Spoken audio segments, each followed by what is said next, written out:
Hello दोस्तों, आप सभी का स्वागत है आपके अपने यूट्यूब चैनल गोले चे घर पे। दोस्तों, आज के वीडियो में हम लोग डीएलएड में पूछे जाने वाले फिजिक्स के कुछ महत्वपूर्ण सवाल को देखेंगे। तो चलिए शुरू करते हैं। सबसे पहला सवाल है कि प्रकाश वर्ष मात्रक है। तो प्रकाश वर्ष किसका मात्रक है? प्रकाश वर्ष मात्रक है दूरी का। ठीक है। उसके बाद है अगला, एक प्रकाश वर्ष बराबर होता है, एक प्रकाश वर्ष होता है 9.46 गुने 10 के पावर 15 मीटर के बराबर। अगर इसको किलोमीटर में चेंज करना चाहे तो 9.46 गुने 10 के पावर 12 किलोमीटर होता है। ठीक है। नेक्स्ट है, एक पारसेक बराबर होता है, एक पारसेक कितना प्रकाश वर्ष के बराबर होता है या कितना मीटर के बराबर होता है? तो एक पारसेक जो होता है 3.26 प्रकाश वर्ष या 3.08 गुने 10 के पावर 16 मीटर के बराबर होता है। ठीक है। उसके बाद नेक्स्ट है, दूरी मापन की सबसे बड़ी इकाई क्या है? तो याद रखिएगा, दूरी मापने की जो सबसे बड़ी इकाई है वो पारसेक है। ठीक है। दूरी मापने की सबसे बड़ी इकाई कौन है? पारसेक है। नेक्स्ट है, एक पिको सेकेंड बराबर होता है। तो एक पिको सेकेंड जो होता है 10 के पावर -12 सेकेंड के बराबर होता है। कितना होता है? 10 के पावर -12 सेकेंड के बाद सेकेंड के बराबर होता है। ठीक है। एक माइक्रोन जो बराबर होता है 0.001 मिलीमीटर के बराबर होता है। एक माइक्रोन जो होता है कितना के बराबर होता है? 0.001 मिलीमीटर के। नेक्स्ट है, ठोस कोण की इकाई होती है, ठोस कोण की इकाई स्टेरेडियन होती है। ठोस कोण की इकाई क्या होती है? स्टेरेडियन होती है। ठीक है। समतल कोण की इकाई डिग्री होती है। ठीक है ना। अच्छा, एक बार बराबर होता है, एक बार जो होता है 10 के पावर 5 पास्कल होता है। और वायुमंडलीय दाब को ना हम लोग बार में नापते हैं। ठीक है। नेक्स्ट है, एक न्यूटन बराबर होता है। तो एक न्यूटन 10 के पावर 5 डाइन के बराबर होता है। कभी कभी आपसे पूछ लिया जाता है कि एक डाइन कितने न्यूटन के बराबर होता है? तो एक डाइन होता है 10 के पावर -5 न्यूटन के बराबर। ठीक है, याद रखिएगा, एक न्यूटन 10 के पावर 5 डाइन के बराबर होता है और एक डाइन जो होता है 10⁻⁻5 न्यूटन के बराबर होता है। नेक्स्ट है, एक जूल बराबर होता है, एक जूल जो है ना 10⁻7 अर्घ के बराबर होता है। जूल क्या है? जूल ऊर्जा का एसआई मात्रक है और अर्घ ऊर्जा का सीजीएस मात्रक है। ठीक है। नेक्स्ट है, कार्य तथा ऊर्जा का मात्रक होता है जूल। ठीक है, या न्यूटन पर मीटर। कार्य डब्ल्यू बराबर जो होता है, सॉरी, न्यूटन मीटर होता है। डब्ल्यू का फॉर्मूला होता है F/S, F.S। एफ यानी एफ का यूनिट हो जाएगा न्यूटन और एस डिस्प्लेसमेंट है, उसका यूनिट हो जाएगा मीटर। तो आप न्यूटन मीटर भी कह सकते हैं या जूल भी कह सकते हैं। ठीक है। नेक्स्ट है, वेग तथा त्वरण का ऐसा मात्रक होता है। वेग का त्वरण होता है मीटर पर सेकेंड और चाल का भी त्वरण चाल का भी मात्रक जो होता है मीटर पर सेकेंड ही होता है। लेकिन त्वरण का जो मात्रक होता है वो मीटर पर सेकेंड स्क्वायर होता है। अब सभी को पता होगा कि त्वरण क्या होता है। तो वेग में परिवर्तन की दर को हम लोग क्या कहते हैं? त्वरण कहते हैं। ठीक है। नेक्स्ट है, एंगस्ट्रम इकाई है। एंगस्ट्रम इकाई जो है किसकी इकाई है? तो एंगस्ट्रम लंबाई की इकाई है। ठीक है। कोणीय वेग का इकाई जो होता है, कोणीय वेग का होता है रेडियन पर सेकेंड।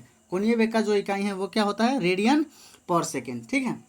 नेक्स्ट है, एक एंगस्ट्रम बराबर होता है, एक एंगस्ट्रम जो होता है 10 के पावर -10 मीटर के बराबर होता है। कितने के बराबर होता है? 10 के पावर -10 मीटर के बराबर। ठीक है। नेक्स्ट है, ऊपर फेंकी जाने वाली वस्तु का त्वरण होता है। अच्छा, जब वस्तु को ऊपर फेंका जाता है तो उसका त्वरण ऋणात्मक होता है, क्योंकि एक अंतिम पॉइंट पर जाने के बाद वस्तु का वेग शून्य हो जाता है। इसका मतलब है कि त्वरण कैसा था? ऋणात्मक था। और ऊपर जाने वाली त्वरण का, जाने वाली त्वरण या आने वाली त्वरण, दोनों का न्यूमेरिकल वैल्यू जो होता है वो सेम होता है, वो 9.8 मीटर पर सेकेंड स्क्वायर होता है। ठीक है। या कहीं कहीं प्रश्न के हिसाब से उसको 10 मीटर पर सेकेंड स्क्वायर भी कंसाइडर कर लिया जाता है, जिसको एक्सेलरेशन ड्यू टू ग्रेविटी कहते हैं। नेक्स्ट क्वेश्चन है, 1 kg राशि का वजन होता है। अच्छा, 1 kg राशि जो है उसमें कितना वजन होता है? तो वो होता है 9.8 न्यूटन या 10 न्यूटन भी कह सकते हैं। अब आपको द्रव्यमान और वजन, इसमें फ़र्क क्या है? देखिए, द्रव्यमान क्या होता है ना कि कोई भी वस्तु जितने मॉलिक्यूल से बने हुए हैं, जितने कण से बने हुए हैं, उसकी मात्रा को द्रव्यमान कहते हैं। और वजन क्या होता है? कोई भी वस्तु जितना फोर्स ज़मीन पे लगा रहा है, यानी अर्थ पे वो जितना फोर्स एग्जर्ट कर रहा है वो उसका वजन होता है। ठीक है। तो वजन और द्रव्यमान दोनों अलग अलग चीज़ें हैं, इसको ध्यान रखिएगा। नेक्स्ट है, एक वस्तु का अधिकतम भार होता है। एक वस्तु का जो अधिकतम भार होगा वो वायु में। ठीक है।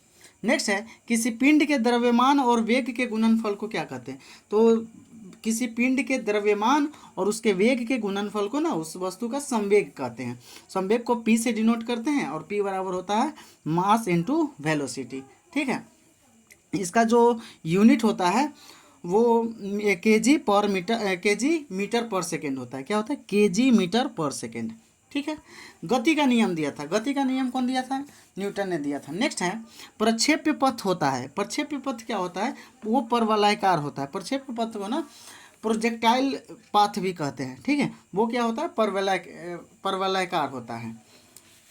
नेक्स्ट है रॉकेट का पलायन आधारित होता है। रॉकेट का जब पलायन है ये किस बात पे आधारित है? तो ये है न्यूटन के तृतीय गति नियम पे। कहीं कहीं रॉकेट का पलायन जो है आपको संवेग संरक्षण का सिद्धांत भी देखने को मिलेगा। तो दोनों में से जो ऑप्शन होगा उस ऑप्शन को आप मार दीजिएगा। ठीक है, नेक्स्ट क्वेश्चन है गुरुत्वीय त्वरण एच का मान बराबर होता है। अच्छा, गुरुत्वीय त्वरण पीछे भी मैंने बताया है कि गुरुत्वीय त्वरण का मान 9.8 मीटर पर सेकेंड स्क्वायर होता है और कहीं कहीं हम लोग इसको 10 मीटर पर सेकेंड स्क्वायर भी कंसिडर करते हैं। ठीक है,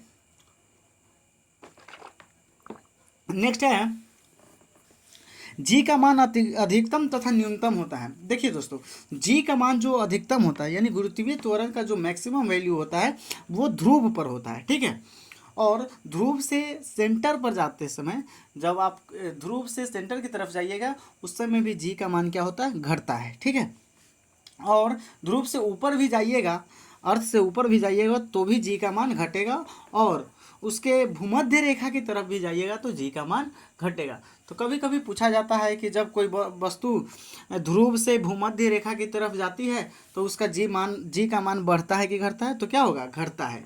लेकिन भूमध्य रेखा से ध्रुव की तरफ जाएगी तो जी का मान बढ़ेगा। ठीक है, हाँ, पृथ्वी की गति को 17 गुना कर देंगे ना तो ध्रुव पर जो है ना उसके विषुवत रेखा पर जो होगा भूमध्य रेखा पर, वहाँ पर जी का मान 0 हो जाएगा। ठीक है, जी का मान 0 होता है। जी का मान 0 कहाँ होता है? पृथ्वी के केंद्र पर। ठीक है, नेक्स्ट है भू स्थिर उपग्रह स्थित होते हैं। भू स्थिर उपग्रह जो होते हैं ना वो क्या होते हैं कि वो 36,000 किलोमीटर की ऊंचाई पे होते हैं। कितने हज़ार किलोमीटर की? 36,000। नेक्स्ट है भू स्थिर उपग्रह का परिक्रमण काल होता है। तो भू स्थिर उपग्रह जो है, जियो सैटेलाइट जो है, वो 24 घंटे में अपना एक रिवोल्यूशन क्या कर लेते हैं?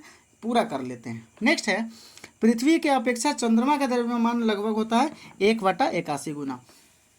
नेक्स्ट है चंद्रमा के लिए पलायन वेग का मान होता है 2.37 किलोमीटर पर सेकेंड। समझिए, 2.37 किलोमीटर पर सेकेंड के वेग से अगर चंद्रमा से कोई चीज़ फेंका जाएगा तो वो फिर दोबारा चंद्रमा पर लौटकर नहीं आएगा। उसी तरह पूछा जाता है कि पृथ्वी का पलायन वेग क्या होता है? तो वो होता है 11.2 किलोमीटर पर सेकेंड। यानी एक सेकेंड में कोई बॉडी 11.2 किलोमीटर अगर डिस्टेंस कवर कर लेता है तो वो रिटर्न अर्थ पे नहीं आएगा। नेक्स्ट है गुरुत्वाकर्षण के सार्वत्रिक नियम का प्रतिपादन कौन किया था? तो आप सभी को पता होगा कि न्यूटन ने किया था। ठीक है, उसके बाद है क्या है गुरुत्वाकर्षण का सार्वत्रिक नियम? थोड़ा इसको देखते हैं। तो न्यूटन ने बताया था कि दुनिया का हर एक बॉडी एक दूसरे पे एक फोर्स लगा रहा है जो कि होता है वो होता है दोनों बॉडी के मास के प्रोडक्ट और उस दोनों के बीच के डिस्टेंस के मास के प्रोडक्ट के डायरेक्टली प्रोपोर्शनल होता है, बट उस दोनों बॉडी के बीच के डिस्टेंस के स्क्वायर का इन्वर्सली प्रोपोर्शनल होता है।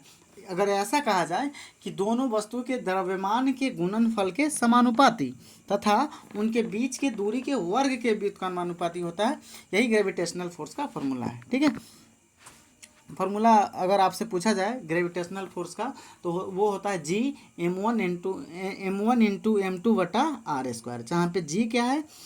यूनिवर्सल ग्रेविटेशनल कांस्टेंट है जिसका वैल्यू होता है 6.7 इंटू 10⁻11 न्यूटन मीटर स्क्वायर पर केजी स्क्वायर। चलिए नेक्स्ट है पृथ्वी के तल से ऊपर या नीचे आने पर गुरुत्वीय त्वरण का मान क्या होता है? घटता है। पृथ्वी के तल से ऊपर या नीचे आने पर गुरुत्वीय त्वरण का मान घटता है।